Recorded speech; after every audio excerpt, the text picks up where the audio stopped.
Welcome everybody to week 7 of Formula G. I am Zotomo and I'm joined as always by Calamity. How are you doing? Hello, I'm good. How are you? I'm doing pretty great. Yeah, week 7 had us in Italy, which proved to be quite an interesting location once we get to the scores and such.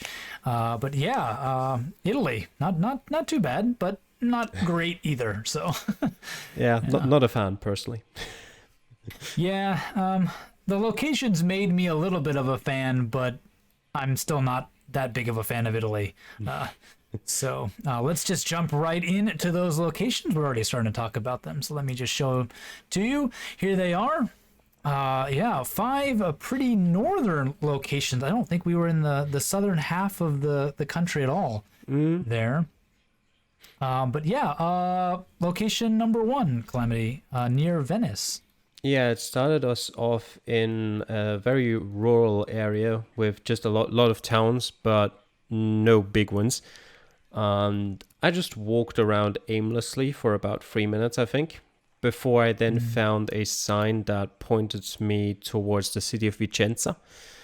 But beyond that, I didn't really see much else. There were obviously, going through all of these areas, there were a couple of small town names, but yeah, I personally couldn't pinpoint those. I couldn't find them on a map, so I just went for Vicenza in the end or somewhere near there.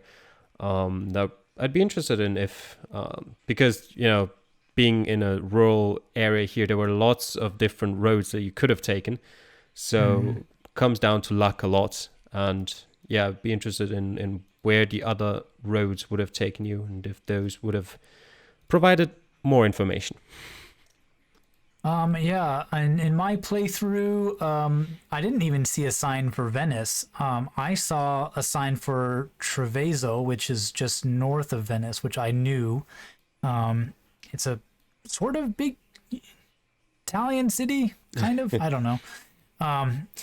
And I found that, and then from there, was able to do a little bit of kind of narrowing down, general area, and then trying to look for village names. But again, very small, crisscrossing country roads, not the easiest thing to zoom in on too well. But plenty of people did get 5K on the location, so it wasn't impossible. But just looking real quickly, the people who did get 5K using almost at least 4 minutes.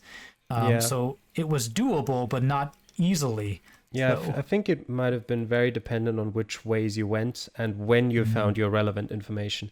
Like if you found a sign that tells you the general area within a minute or two, you probably had enough time to pinpoint correctly.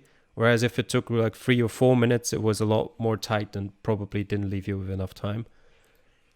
yeah. Well, round 2 had us down to the kind of middle part of Italy, in a small town, sort of on the edge of the mountains, if I remember right. Yep, we were in Teramo, and I think the way most people probably went is towards the bridge. There was a bridge there going over a river.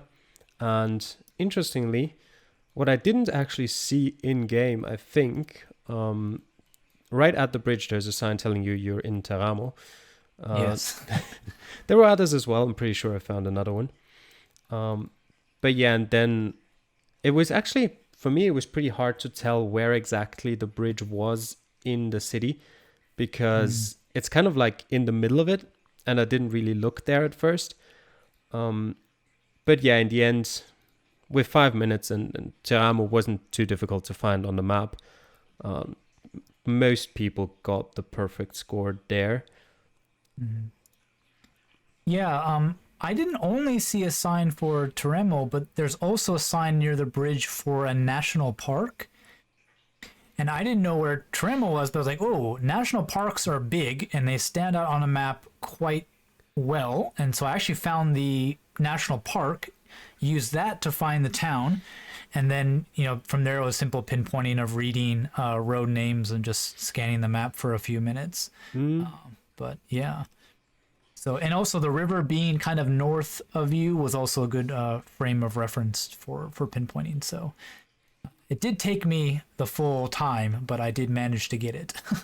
Yeah, I'm So, just confused now looking for it because I distinctly remember not seeing a river while crossing the bridge.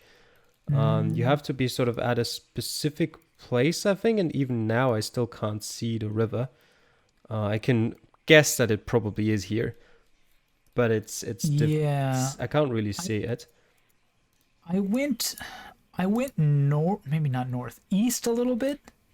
Hmm. And when you look at the map and you look at the images you're seeing, like you can't see water, Yeah. but it's pretty obvious that that's a river, just by the trees and everything's built around it and whatnot. But yeah, I don't know. Now looking at it, I don't know if I actually saw water, but Hmm. it seemed to match the map perfectly. So, and it did. So paid off. Yeah. But okay, well, round 3 moved us way back up north again into the Alps Yep. for that. For me personally, the easiest round of the 5, because going towards the east, you get into the little village of Venasticadore, and there was also a sign for Cortina there, which is a famous skiing place. So it's pretty clear that we were somewhere in the far northern part of Italy, and there were also signs for the SS51, which you can just look for on the map with probably at that point 4 minutes of time. You're gonna find that easily.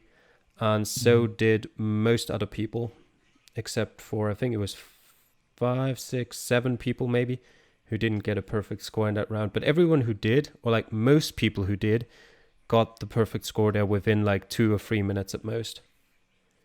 Yeah, like you said, that SS road designation is a pretty easy one to find on the map, and the location being on a bridge, right, is very helpful because it helps pinpointing. Yep. And then yeah, just slightly up the road, you have a village name and whatnot. So plenty of information within maybe 200 meters of the starting location.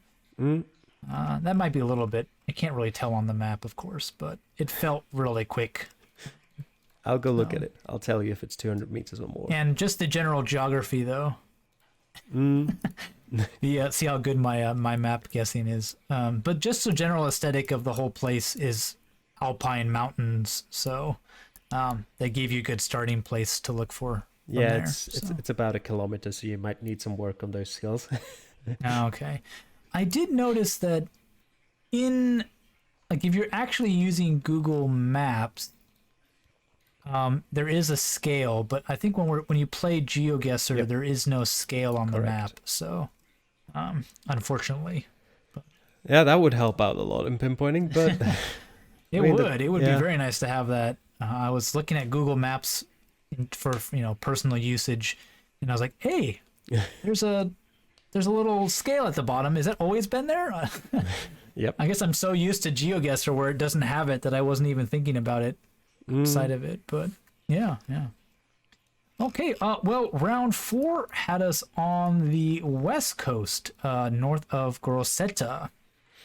Yeah, to me, it's kind of not really that different from round 1, except that it's a bit more dry, so you can tell it's a bit further south. Apart from that, we're again in a very rural location. But relatively close by, there were a couple signs for bigger cities in the area, the most prominent being Grosseto, which was very easy to find just looking through Italy at a very high zoom level. And yeah, there was also then not too difficult to pinpoint, I think. Because Yeah, I think most people were able to do quite well on that one. I was a little bit off because there were a few road signs and numbers that didn't seem to match up with what I was looking at on Google Maps.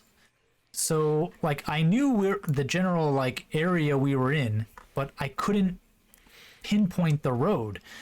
yeah, I mean, if you go a little bit down the road, you do have the actual road you're on, which is very rare in the countryside, so that definitely made the location pinpointable. But I got thrown off a bit in my personal playthrough. yeah. Now that you mention it, I do remember it was we were somewhere near the intersection between the SP-152 and another road, which just wasn't on the map. And as Yeah. it turns out, the SP-152 also isn't particularly close to the actual location. So I don't know what that was all about. I did find a sign pointing towards Ribola, which is a city or a town that's a bit towards the northwest of the starting point. But throughout all of my travels, I didn't actually enter or exit any town. So I couldn't really pinpoint exactly where we were. Yeah, I literally followed the 152 the entire length of that I could find, and nowhere did I see anything that looked like where we were. So Same. I was like so confused. I was like, what is going on? It must have been like a sign that the 152 was in that direction, or I don't know. Maybe. It was strange. I have to go back and what look at I it. said before, I think it was pretty easy to pinpoint once you like know where you are, because there was a major road right next to you, and you started at a junction with a side road. But getting Yes, to that point was pretty difficult. Yeah, indeed. And then round 5, we moved down to, I can't actually read the town name, Pescara. Pescara on the East Coast, really close to round 2 there, right on the ocean side, pretty much. Yeah, for that round I barely had to move. There was very close to the start. There was a sign that told you that we are in the city of Pescara. And with that, you pretty much only just have to search for city names somewhere, not city names, street names somewhere, then look for them on the map. And that was turned out to be relatively easy for almost the entire field, with the exception of you. Yeah, exception of me, because I got on the highway maybe too quickly, and I was seeing lots of signs for Francavilla al Mare to the south, and I was like, oh, there's so many signs, it looks like this is the exit for it. So like we're not in the town, but maybe we're, just north of it or something. So I spent my time way zoomed in north of it looking for road names, and timer ran out, and what do you know, we're actually in Pescara. So I was what did I get? I was off by like Yeah, 209 points, but wasn't too bad. still a significant drop compared to the rest of the field, for sure. I think I did have the worst score of that whole round. Yep. You were the only one who wasn't within pinpointing range. Yeah. So unfortunate for me. That's how things worked out.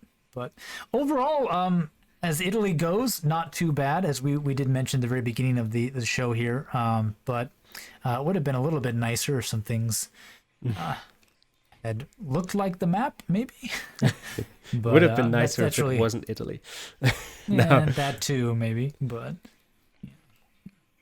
okay, well, let's make a little bit of a switch over to those sprint race locations. We were in Milan, a very beautiful and wonderful city in Italy, for the sprint race. So Calamity, can you give us a rundown of how the locations showed up for you?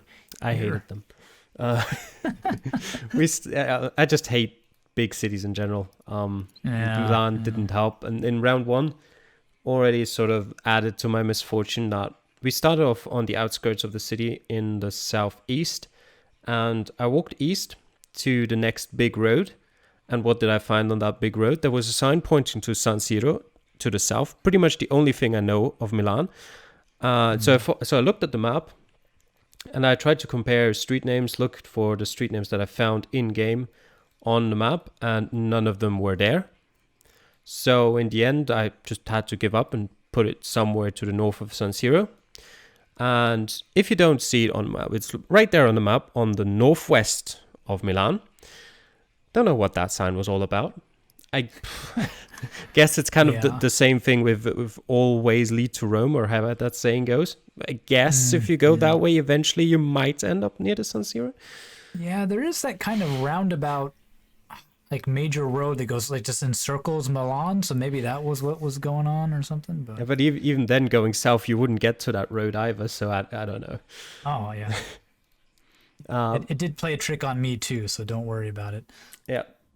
After that one, we got into round 2, which was on the other side, on the southwestern side.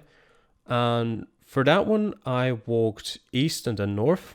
And I'm not really sure I found anything.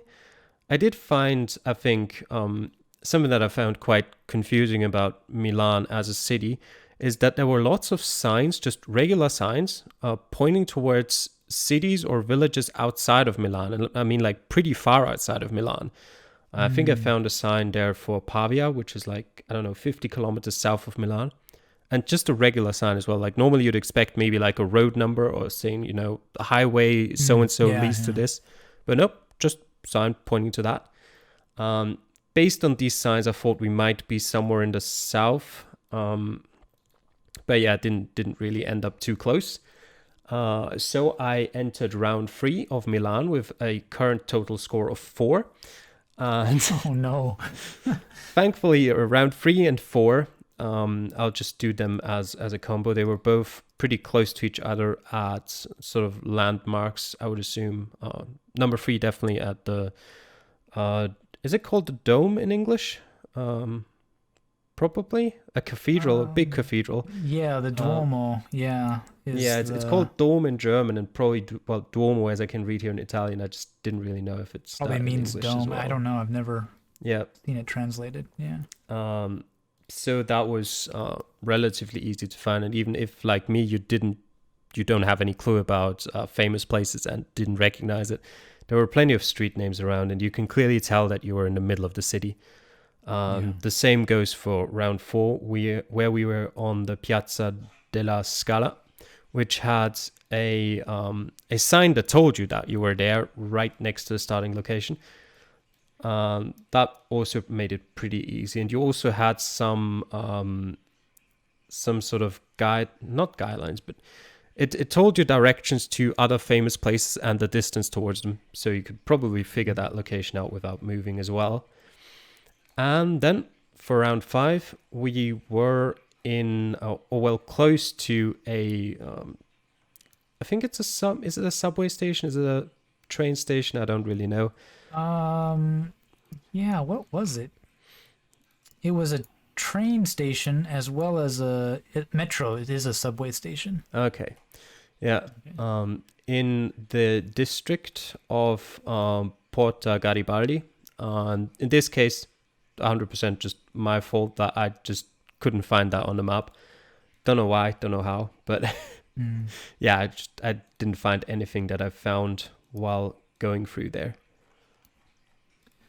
Oh, a bit unfortunate. I didn't have as much time on this one as you did. But for that round 1 with that San Siro sign, it did throw me off. So guess where I guessed? North of San Siro. So I got 0 points in that round. Yep. Because I was on the opposite side of the city.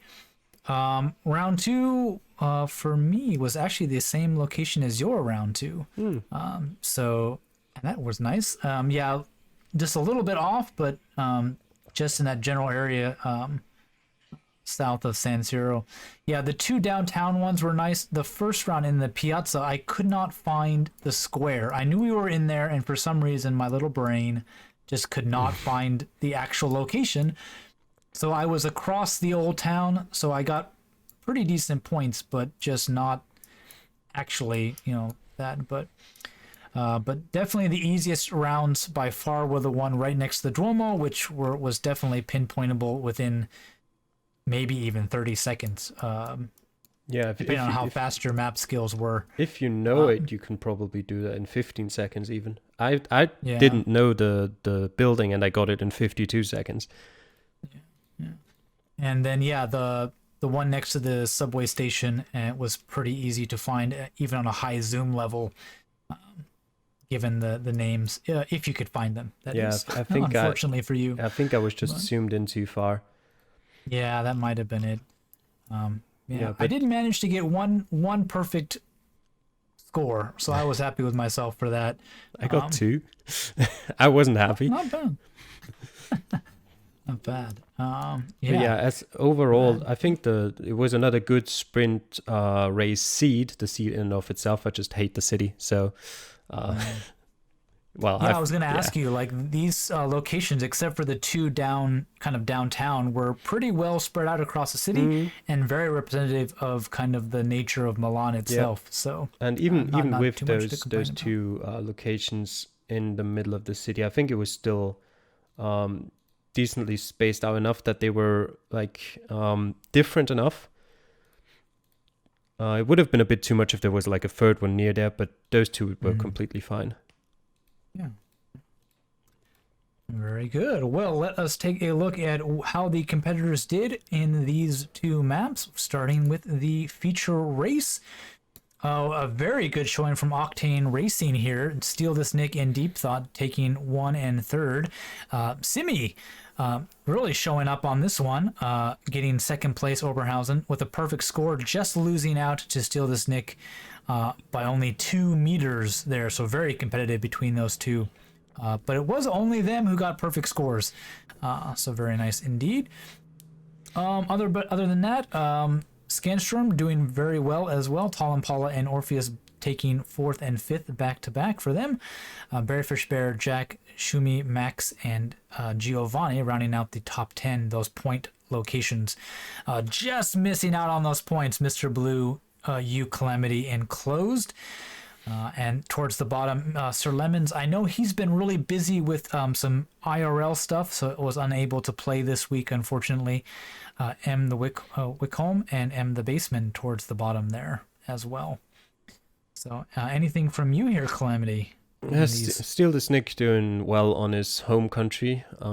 He really took his time to make sure that he's getting all of the locations spot on. Probably assuming that more people would get a perfect score. In the end, he was one of the slowest to complete the game, but it doesn't really matter if you're gonna win it. So Simi gets the bonus points for the perfect score in the fastest time, being like 9 minutes faster than Steal This Nick. Yeah, really good showing as well from Deep Thought. I think he's relatively far down the overall standings, so those will be some important points for him. And yeah, other than that, I was actually surprised how many points everyone got. I thought I did relatively well with what was offered to me in the locations, but alas, no points for me. No points for FGT Racing as a whole there. So yeah, unfortunate there. Casa de Vats also not getting any points with Mr. Blue and M the Basement. But yeah, overall, I think a relatively strong showing from most people. If you have to get 24,500 points to even be in the points, that's a pretty good showing. Yeah, I was about to say, before you get kind of down on M the Basement or even Wakelock or somebody, just look at how slowly the points drop off down the table, right? So like you said, you needed to only lose 500 points in the entire game in order to be in that top 10, with Giovanni there, 24,496 at 10th place. So very, very competitive round for sure. Not giving up anything.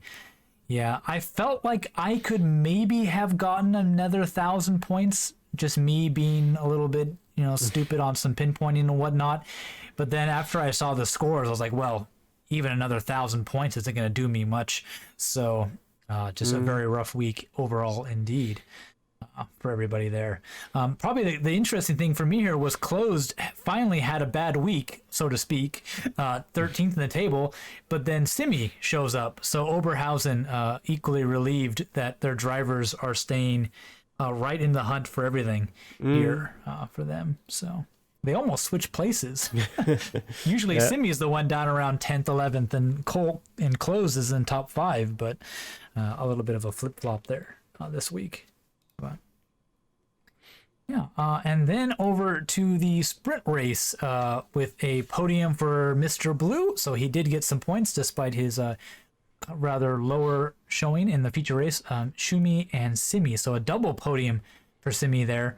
Steal This Nick just missing out on the podium, but doing quite well for him. And M the Basement rounding out that top 5. Towards the bottom, Sir Lemons again didn't play. Calamity, the worst score of people who did play. Tal and Paula and Wakelock and myself down there as well. Yeah, just to let you all know, because I haven't made any graphics for it or whatnot, the people with the least amount of time, Tal and Paula, me, Zotomo, Orpheus, and Mr. Blue. So me and Tal and Paula kind of have a reason to be at the bottom, but Mr. Blue won the race with the same amount of time, almost. So we have no excuse, really. People with the most amount of time, Slovak Goalie, Jack, Steal This Nick, and Shumi Oboloso. So all those drivers doing quite well. So Mr. Blue really being kind of the exception there. So really props to him. Well done. Very little time, but still taking it all. So how much time was the minimum and how much was the maximum? The minimum time was 1:50 and the max was 3:20. So not too much separating them. So I think Mr. Blue had 2 minutes to complete the race. So very well done. Yeah, I guess kind of heard a little bit about it in the locations for the sprint race Calamity, but just a lot could depend on where you're going, which direction you head, and kind of how lucky you are with some of that, I guess. I want to just quickly mention for that redirect, I don't know if he had scored any points before with 6th place here. I believe he had a few points, but very few. I think he had 1 point. Because Slovak has 2 points, right? Possible. Yeah, Slovak Goalie has 2 points. So he had 1 point, and I think he picked up... No, he picked up more than... I think it fits. I think 6th place gets 5 points. Yeah, I was about to say, where's the point breakdown? Yeah, 6th place gets 5 points, so that does put him at 6, which means he had 1 point. So, yeah, and usually he doesn't even play the sprint race. So he's been a DNS for like 6 weeks, and on the 1 week he decides to play it, he gets 6th. So I think Bamberg will be very happy with that to pick up some points from an unlikely source there. Yeah. So very nice. Well, let's take a look at what this means for the standings going to week 7. Just a quick reminder, we've only got 2 weeks left after this, so we can kind of start to maybe call a few things, but as you can see, it's very close to the top. Closed Mr. Blue and Jack in the top 3, only 6 points separating all of them, and Max and Tal and Paula not too far behind them either. But then a little bit of a separation between 5th and 6th, and then quite a bit of a drop off between 9th and 10th going there. So yeah, there's 3 weeks left now. I think you said 2 before. I'm not sure. There is 3 weeks left. Sorry. I'd say you can probably down to 9th place. You still got reasonable chances to challenge for the title. Unlikely, but possible. Down from 10th place downwards, I think it's not going to happen anymore. But yeah, the top of the table is super tight. Pretty much barely any points between 1st and 5th. So it's actually getting closer rather than further apart as we go, it seems. Yeah, people like Tal and Paula, Mr. Blue, Steal This Nick, and even Simi making a bit of a charge. Names that at the beginning of the season we kind of expected to be at the top the whole time. We're all kind of mid-table, and now they're finally rising to the top after week after week. Closed so far, able to keep that first place, but it is slipping slowly from his grasp, for sure. So it would be interesting to see if he's able to hold on to even a top 3 at this pace, with those challengers rushing towards that top position for them. But like you said, anybody else kind of below that 10th, 11th place is pretty much just looking for points for their constructor challenge.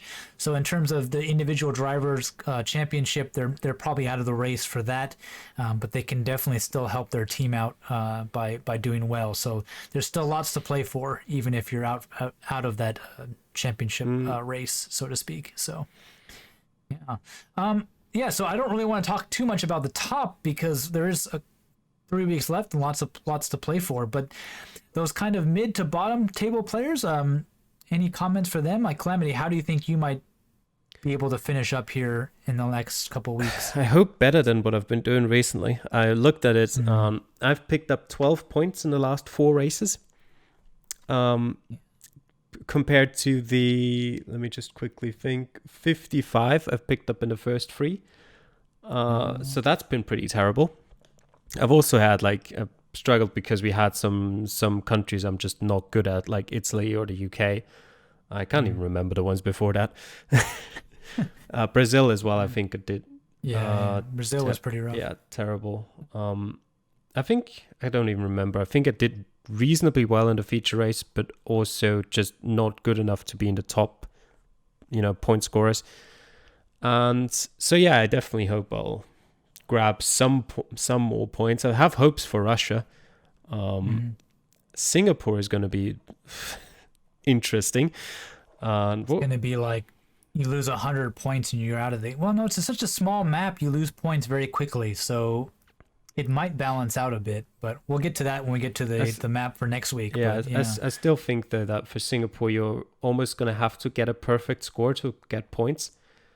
I'm not actually Is Singapore next week? Yes. Okay, then we can talk about that after the standings. Yeah. If it's not, I made the wrong image. So, yeah. I think for me, I'm just looking to get any points because this was my first week as an official Formula G1 driver. I was playing as a substitute a few times before that. So with only 4 weeks of actual racing, if I can pick up any points, if I could beat Slovak, that would be really nice. He's only at 2 points, or even Reddick might be a worthy opponent there for me. But I think much beyond that might be hard, especially given the maps that are left. Like you said, Singapore going to be very competitive. The U.S. probably very competitive. Russia's the only real open one. So. Yeah. Not looking forward to the US either. Go on. Continue. Okay, well, before we get to that map that we've already started talking about, let's take a quick look at the Constructor Challenge. Remember, every team of drivers is also competing for a Constructor Challenge. And so far, Oberhausen has been on the top, mainly carried by Closed, but Simi contributing a bit this week for sure. Scantrum and Kasarivazza keep that second and third spot. I think they switched. No, they didn't. Mainly dealing with that. I think last week in the UK, Kasarivazza with M the Basement and Mr. Blue had a double podium, and Scantrum getting a double podium this week moves in there. Octane Racing getting the big boost with their double podium in the feature race, so they jump up quite a few spots at the expense of Nordhagen and Lancaster. Bamberg, Chariot, and FGT and Opava rounding out those bottom ones. Opava, FGT, and Chariot not moving for several weeks at the bottom 3 positions there. But the middle of the pack shuffling quite a bit week to week, but those top names kind of separating themselves a little bit. But point-wise, it doesn't look like it, but they've been pretty consistent, Calamity. Yeah, it's been kind of like this for the past few weeks. It's very close between 4th and 7th, but the top 3, I think we might just see that remain as it is towards the end of the season. Maybe not exactly in that order, but I would be surprised if anyone from behind would really come up and challenge for the title still.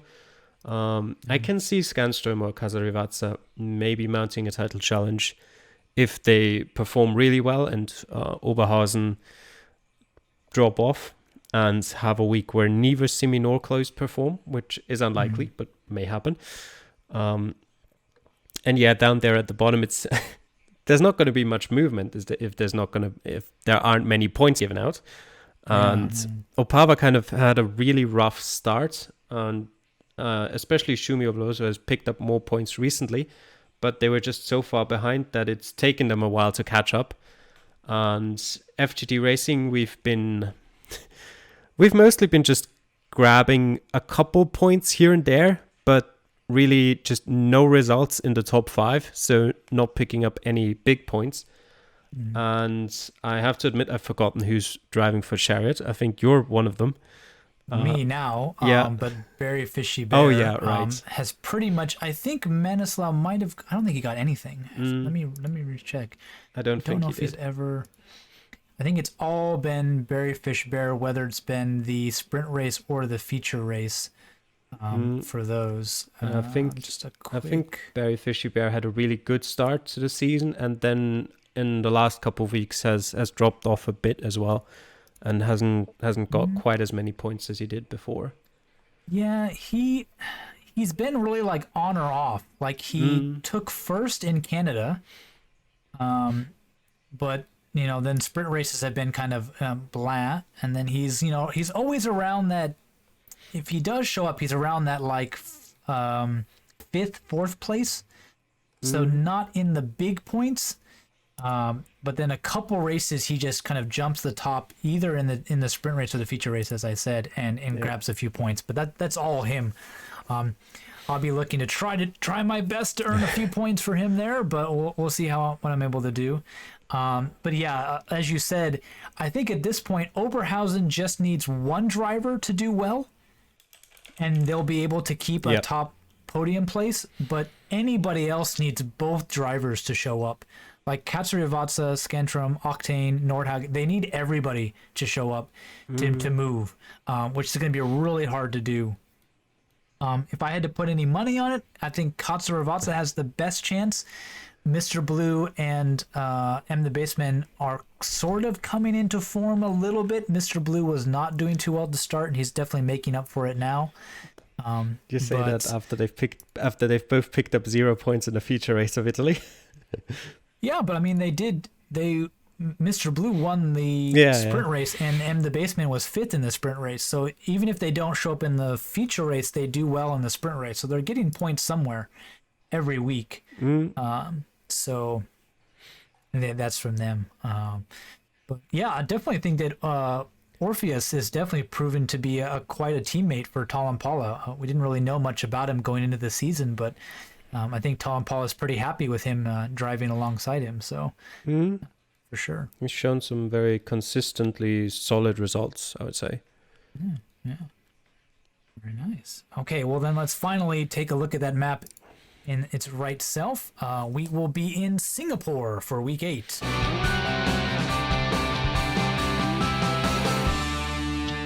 So it is the Singapore map by Mapper, an average score of 18,512 points. It's been played just over 5,500 times, over 1,000 locations. Mapper does say he did his best to get rid of photospheres, but given the nature of Singapore, a few might have slipped in there. Just over 200 likes. So yeah, small map, just like Monaco. But this is going to be a feature race at that size, so it'll be a little bit different. We had France and then Monaco, so 2 very small maps. It's actually for us here. Quite a bit bigger than Monaco, but I want to quickly look up exactly how big it is to see if I can compare it to something. It's 728 square kilometers, which is about twice the size of Graz.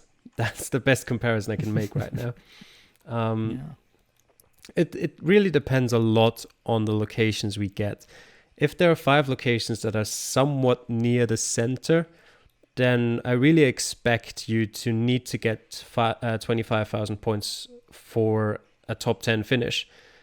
But Singapore has the potential of throwing in a few curveballs, like on the far outskirts of the islands. The other thing about that, though, is that out there, you've got a very sensible road naming system. So even if you're all the way out there, if you recognize that, it should still be a relatively easy round. it's really hard to say if there are any difficult locations at all in Singapore. Ben Yeah, has Singapore is pretty well labeled, and it's in yeah. English. So lots of things are in English. So Yeah, and most of it just consists of districts that have their names in a lot of places. And even if you don't have the name of the district, you usually have the roads themselves named after something, either the district or something else, but in a way that they are unique and you can find them relatively easily. Ben did say that the length for the feature race will be reduced to 3 minutes per round for Singapore, which is a good that'll thing make it because interesting. Yeah. otherwise, like, I'd be surprised if anyone drops points, apart from maybe Well, a pinpointing error on a highway or something like that. I yeah, wouldn't be so it's surprised. don't underestimate me in my ability to screw up a pinpointing. Yeah. But yeah, I mean, it will generally be very competitive. We'll be looking at, I would assume, maybe 5 or 6 at least perfect scores Yeah. in distance coming down to it for sure. But yeah. And the feature race, and not the feature race, the sprint race, Singapore again. Is it just gonna be the country again? Same map? I'm not sure. From what I'm able to tell from what he's posted, it just says Singapore. So Okay. he might limit the area to like the central district or something, but it will be, I would assume, the more urban areas of Singapore if he does limit it at all. I don't think we'll do the outskirts as much Yeah. of it, but But it could be yeah. interesting, nonetheless, with a very short time limit. I think you can go down to about a minute probably and still have some resemblance of hope for the people to start with the shortest time limit. Although it's not going to be easy, nevertheless. Yeah, this is definitely a map where you're going to have really, really short times for that sprint race, and I'm thankful that I'm not going to be at the back of the pack. I'm going to be at the front, so I might be able to pick up points just from the fact that I have more time.